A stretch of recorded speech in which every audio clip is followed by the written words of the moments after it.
In this video, pag-usapan natin kung paano ka nga ba makakakuha ng Certificate of No Short-Term Loan Availment sa Pag-ibig. And kung first time mo sa channel na to and gusto mo pa ng mga online tutorial videos katulad nito, please click the subscribe button.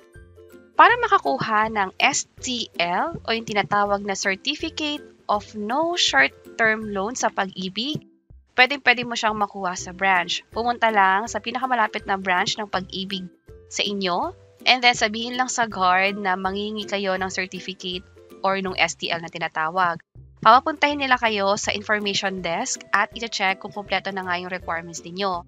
Kapag may mga requirements na kayo, katulad ng nakalagay dito na valid ID at yung Xerox din nun, makakakuha na kayo ng request slip kung saan pwede rin tong ma-download online. Katulad nito, ito yung pwedeng form na pwede ninyong ma-download nga gamit yung computer or cellphone ninyo.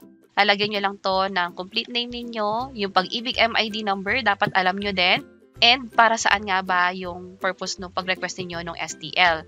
And then, i-check lang dito sa bandang baba kung ano yung document na nire-request ninyo. Kung sakaling may idadagdag pa kayo, katulad ng Statement of Accumulated Value, pwede nyo ring i-check ito. At kapag okay na, huwag kalimutang pirmahan sa bandang baba katulad nito. Also, lagyan din ng date at kung ilang kopya ba ang kailangan ninyo. And ihabol ko na din yung form o yung request slip na pinakita ko kanina is dito siya mada-download. Pumunta sa website ng Pag-ibig, pagibigfund.gov.ph, i-click lang itong forms at Provident. From here, pwede nyo nang i-search yung form na kailangan ninyo.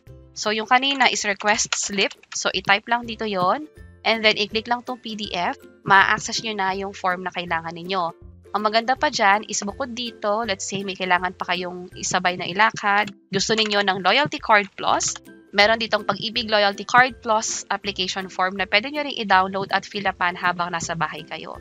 So again, andito yan sa website ng Pag-ibig, pwede nyo i-check yung mga forms na nandito para sa mga lalakarin ninyong requirements o mga documents na kailangan ninyong makuha sa Pag-ibig. Also, para sa list of valid IDs, ito naman yung tinatanggap nila. Passport, driver's license, pwede rin yung mga clearance katulad ng sa NBI clearance, police clearance, at marami pang iba dito. Also, yung national ID is tinatanggap din ng Pag-ibig. At kapag nakompleto nyo na to, meron na rin kayong valid ID at Xerox nun, pwede na kayong pumunta doon sa information desk at mabibigyan kayo ng number na katulad nito. By the way, pwede nyo rin nga palang ipalakad to sa ibang tao. Basta meron lang sila authorization letter at valid ID na rin. Yung photocopy nung sayo at kung sino man yung maglalakad nung STL para sayo. At kapag okay na, may number na kayo, hintayin nyo lang na matawag ito. Pwedeng mag-appear dito sa screen or hintayin ninyo na matawag just in case na nagloloko yung sa monitor. Pag natawag na yung number at nasabi na rin yung counter, pumunta doon sa counter na sinabi at ipakita lahat ng requirements. And then, sasabihin sa inyo kung makukuha nyo ba within the day yung STL or kailangan nyo pa siyang balikan. So, ganun kadali mag-request ng STL sa Pag-ibig. Pwedeng nyo na itong gawin. Sana makatulong. And for other tutorials tungkol sa Pag-ibig, meron din kaming mga videos sa baba. Sana makatulong and see you sa mga next videos. Bye-bye!